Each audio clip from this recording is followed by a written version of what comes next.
31 अगस्त 2020 यानी सोमवार की शाम हम सभी ने एक न्यूज सुनी कि भारतीय अर्थव्यवस्था ने आजादी के बाद सबसे ज्यादा गिरावट देखी। According to the official data released in the report of Ministry of Statistics and Program Implementation, India's gross domestic product fell by 23.9% in April to June.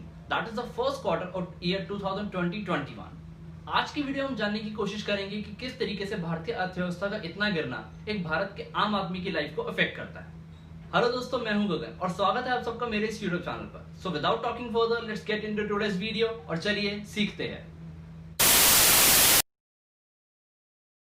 Contraction in GDP या फिर जीडीपी में गिरावट को समझने से पहले हमें यह पता होना चाहिए कि जीडीपी होती क्या है, यानी what is the gross domestic product of a country. तो जब हम लोग स्कूल्स में हुआ करते थे तो हम लोगों ने जीडीपी का मतलब समझा था, और जीडीपी का मतलब होता था GDP is the monetary value of all goods and services produce with in the country in a specified period of time. यानी हमारे देश में एक स्पेसिफाइड टाइम पीरियड पे जो भी गुड्स एंड सर्विसेज यानी वस्तुएं या फिर सेवाएं प्रोड्यूस की गई, उन सभी की मॉनेटरी वैल्यू यानी मनी वैल्यू को बोला गया हमारा ग्रॉस डोमेस्टिक प्रोडक्ट यानी कि जीडीपी। स्पेसिफाइड टाइम पीरियड से मतलब है क्वार्टरली, हाफ ईयरली या फिर ईयरली। और हम बात कर रहे हैं क्वार्टर 1 ऑफ 2020-21 की, यानी कि अप्रैल 20 से लेके जून 20 तक की।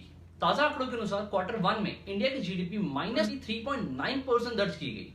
अगर हम इसको सिंपली समझने की कोशिश करें तो देश में होने वाले गुड्स एंड सर्विसेज के प्रोडक्शन में 23.9% की गिरावट आई, जो कि इंडियन इकोनॉमी की अब तक की सबसे वर्स्ट परफॉर्मेंस बोली जा रही है।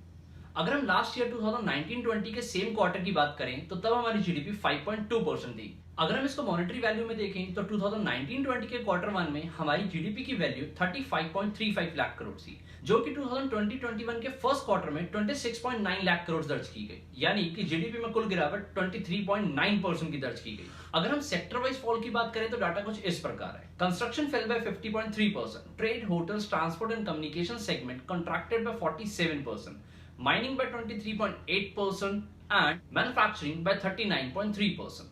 सिर्फ एक एग्रीकल्चर एंड अलाइड एक्टिविटीज का सेक्टर ही ऐसा था जहां पर 3.4% का पॉजिटिव ग्रोथ को दर्ज किया गया। और अगर हम दूसरी बड़ी कंट्रीज या दूसरी बड़ी इकोनॉमीज की बात करें तो सबका ही बुरा हाल है। आप अपनी स्क्रीन पर इकोनॉमिक वाइज डाटा भी देख सकते हो। पर इंडिया के लिए ज्यादा क्रिटिकल सिचुएशन इसलिए हो जाती है क्योंकि यहाँ पर inflation, population, poverty and unemployment already ही बहुत हाई लेवल पर है।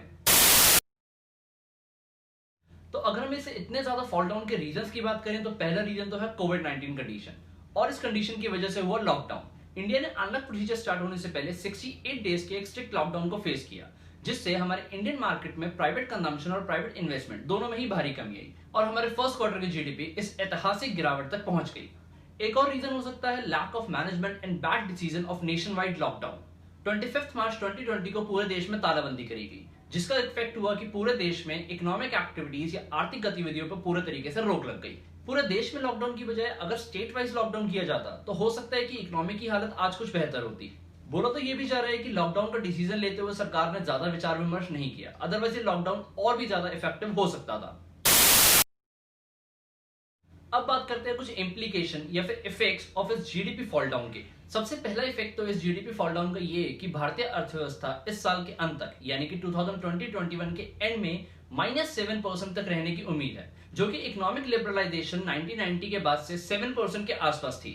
एसबीआई ने तो अपनी रिपोर्ट में एस्टिमेट लगाया कि Indian economy at the end of this year -10.9% के आसपास होगी। इंडियन इकोनॉमी में इस फॉल डाउन का एक और बड़ा इफेक्ट हो सकता है कि ज्यादा से ज्यादा लोगों को अपनी नौकरियां, काम धंधों से हाथ धोना पड़ सकता है, और नई नौकरियां, नए काम धंधे तलाशने में उतनी ही दिक्कतों का सामना करना पड़ सकता है। अरे भाई, जब इकोनॉमी में प्रोडक्शन ही नहीं होगा तो काम कहां से मिलेगा। Now how can we make this situation correct? हम इस इकोनॉमिक फॉल डाउन को कैसे सुधार सकते हैं? अकॉर्डिंग टू एक्सपर्ट्स, हमें अपने कुछ सेक्टर्स को रिवाइव करने की जरूरत है, जैसे कि construction, aviation, hotels and trade etcetera. इसके अलावा जीडीपी को रिस्टोर करने के लिए गवर्नमेंट को अपने एक्सपेंडिचर को बढ़ाने की जरूरत है। अब कोरोना काल में प्राइवेट सेक्टर की हालत तो वैसे ही बहुत बुरी है, तो गवर्नमेंट को ही अपने एक्सपेंडिचर को बढ़ाना होगा। अगर गवर्नमेंट एक्सपेंडिचर बढ़ेगा तो इकोनॉमी में डिमांड बढ़ेगी, अगर मार्केट में डिमांड बढ़ेगी तो प्रोडक्शन बढ़ेगा गुड्स एंड सर्विसेज का, और अगर गुड्स एंड सर्विसेज का प्रोडक्शन बढ़ेगा तो इकोनॉमी अपने आप ही धीरे धीरे रिस्टोर होना शुरू हो जाएगी। तो ये थी आज की वीडियो, जिसमें हमने एक बहुत ही इंपॉर्टेंट टॉपिक पर बात करी, और मुझे ऐसा लगता है कि इस वीडियो को ज्यादा से ज्यादा शेयर करना बहुत जरूरी है, क्योंकि इस इंफॉर्मेशन से हम सभी की लाइफ कहीं ना कहीं इफेक्ट होती है। वीडियो को लाइक करो और कमेंट करके अपने ओपिनियंस भी जरूर बताओ। चैनल को सब्सक्राइब कर लीजिए और बेल आइकन भी जरूर दबा दीजिए। You can also find me on other social media handles, link of which are given in description below. मैं आपसे मिलूंगा अपनी नेक्स्ट वीडियो में। Thank you.